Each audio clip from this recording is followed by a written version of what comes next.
Do you respect women? Absolutely. Why wouldn't I? Do you think that 18, 19-year-old women are more attractive than 25-year-old women? I think there's attractive people. That's a loaded question. I don't know. Well, it's not really, is it? I can't. You know why I'm asking you? Of course I do, but I can't sit here and for say. For the benefit of viewers who don't know why I'm asking, you said this. In general, this is also one of the reasons men find youth attractive. You want to blow up the internet? I'll blow up the internet right effing now. The reason 18 and 19-year-olds are more attractive than 25-year-olds is because they've been through less dick. People say, oh, you can't say that, but yes, I can.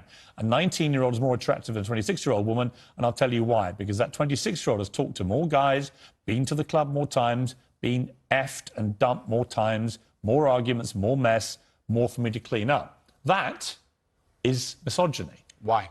Because you are encouraging a mindset about 25-year-old women that makes them sound out to be infinitely less desirable than 18, 19-year-olds, and having effectively been having too much sex to be taken in a more respectful way. Well, firstly, even if that was the case, that wouldn't be misogyny. Well, what did you mean by what you said? That's not misogyny because it's not anti-women. I'm saying that an 18 or a 19-year-old woman would be more desirable. Pretty anti-25-year-old woman. Anti-25-year-old women we can argue, but not misogyny. Well, that's misogyny then, isn't it? No, it's not. Well, being anti any woman at all is misogyny. Not when I'm saying that women are beautiful and attractive at a certain age and saying the age. You're saying 18, 19-year-olds are more attractive than 25. Well, than ageist perhaps, but misogynistic absolutely. Is that not. But you just accepted it was misogyny. No, I didn't. You said it was misogyny. I'm telling you, no, it's not. If a 26-year-old woman is watching this and has heard those comments, yeah, would you just say to her, look, I'm sorry, I shouldn't have said that? No, I won't.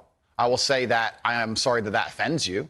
However, there's a large contingent of the world. That doesn't mean you're sorry. No, I'm not sorry. That's the point I'm making. I'm sorry if that offends you. However, there's a large contingent of the world that believe that, and I was mediating for a conversation. Parts of the world that believe that about 26-year-old women are parts of the world where women are not allowed out on their own. That's a conversation. They have to wear full burqas. Well, that's a conversation. They're not allowed to drive cars. That's nothing to do with me. But is that the kind of world for women that you? I was mediating a conversation. No, I'm asking you what you think. I don't live in a country where that happens. You're using that as the excuse for why you're not sorry for saying it. It's not an excuse. Is that there are parts of the world where this is fine? My friend. So my question to you is, well, do you think it's fine? I don't think it's fine. I live in a world where... You don't think it's fine? The reason This isn't that hard, Andrew. You can simply say, Piers, you know what? With the benefit of hindsight, I wish I hadn't said it like that. And if a 26-year-old woman's watching, I'm sorry I said that, because that actually is blatantly misogynist. And even though that's a view held by other parts of the world, it's not a view I share. Now, I would respect you more if you said that than if you try and say, well, it's said in other parts of the world, so I'm not sorry. I think that doesn't tell me what you think. Then you need to understand why my content existed in the first place. My content existed because I tried my very hardest to be an absolute and utter realist, especially with uncomfortable truths. I was pointing out that very uncomfortable... Is that a truth? Then? It's an uncomfortable truth in many parts of the world. It's not a truth that I'm happy about. An inquest this week found that a 14-year-old girl, Molly Russell, died from an act of self-harm while suffering from depression and the negative effects of online content. The coroner said she was exposed to material that may have influenced her in a negative way, and in addition, what started as depression and become a much more serious depressive illness, and she very sadly took her life. That's absolutely disgusting. Right. Her father... That's terrible. Her father's campaign for better protections against potentially dangerous social media algorithms, right? It says that the particularly graphic content she saw romanticized acts of self-harm, normalized her condition, and focused on a limited and irrational view without any counterbalance of normality.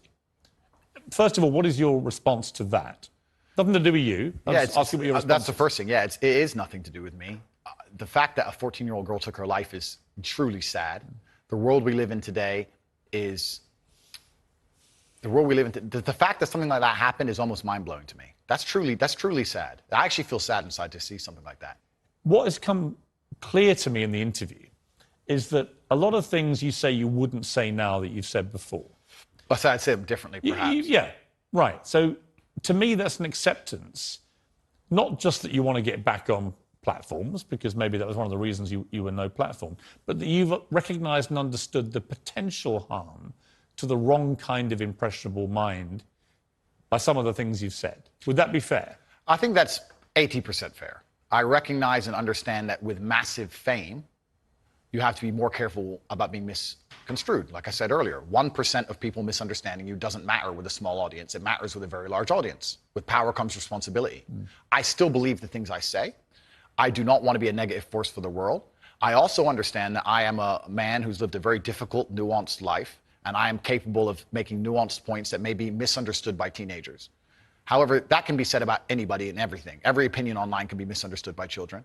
Trying to protect children from the internet is a very interesting subject in and of itself, because I would argue that 80% of the content on the internet can be negative or detrimental to a young mind that doesn't understand the world.